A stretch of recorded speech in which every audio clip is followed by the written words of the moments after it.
ভাই আপনার কাছে আমি একটু দোয়া চাই, আমার মতো গুনাহগার কেউ না। এ চেয়ারে বসার মতো ইলম যোগ্যতা কিছুই নাই, আল্লাহ তাআলা দয়ার নজরে বসাইছেন, গুনার কারণে যেন ফালায়া না দেন। আয় আল্লাহ ইলমে আমলে হিকমতে বরকত বাড়ায় দেন আল্লাহ। কোরআন ও হাদিসের ইলমের নূর দিয়া সিনাটা ভরপুর করে দেন আল্লাহ। আয় আল্লাহ ইলম ও হিকমত আমল ইজ্জতের উচ্চ মাকাম দান করেন।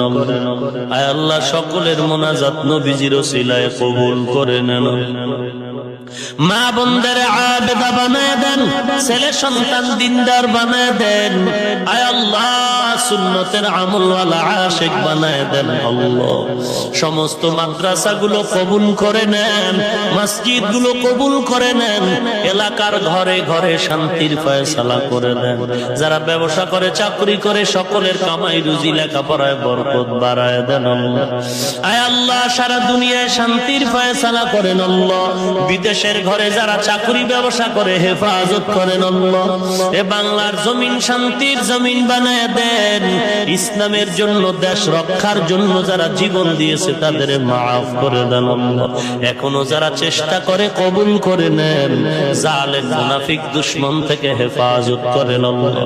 আয় আল্লাহ জনপ্রতিনিধি যারা প্রশাসনিক ভাবে যারা কাজ করে দ্বীনের খাদেম বানায়া দেন আল্লাহ। আয় আল্লাহ নামাজি আবেদা বানায়া দেন আল্লাহ। আয় আল্লাহ আপনার খাঁটি গোলাম হিসাবে কবুল করে নেন। ইসলামের ব্যানার টানায় যারা মানুষকে ধোঁকা দেয় তাদের হেদায়েত দান করেন। আয় আল্লাহ তাদের ধোঁকার থেকে আমাদের ঈমান আমল হেফাজত করেন। আয় আল্লাহ সকলের দিলের ন্যাক আশা পূরণ করে দেন। আয় আল্লাহ সমস্ত দ্বীনি মাদ্রাসাগুলো কবুল করে নেন। সমস্ত শিক্ষা প্রতিষ্ঠানগুলো নবীর আদর্শওয়ালা বানায় দেন আল্লাহ। আয় আল্লাহ বাতিলের মোকাবেলায় বিজয়ী করে দেন আল্লাহ।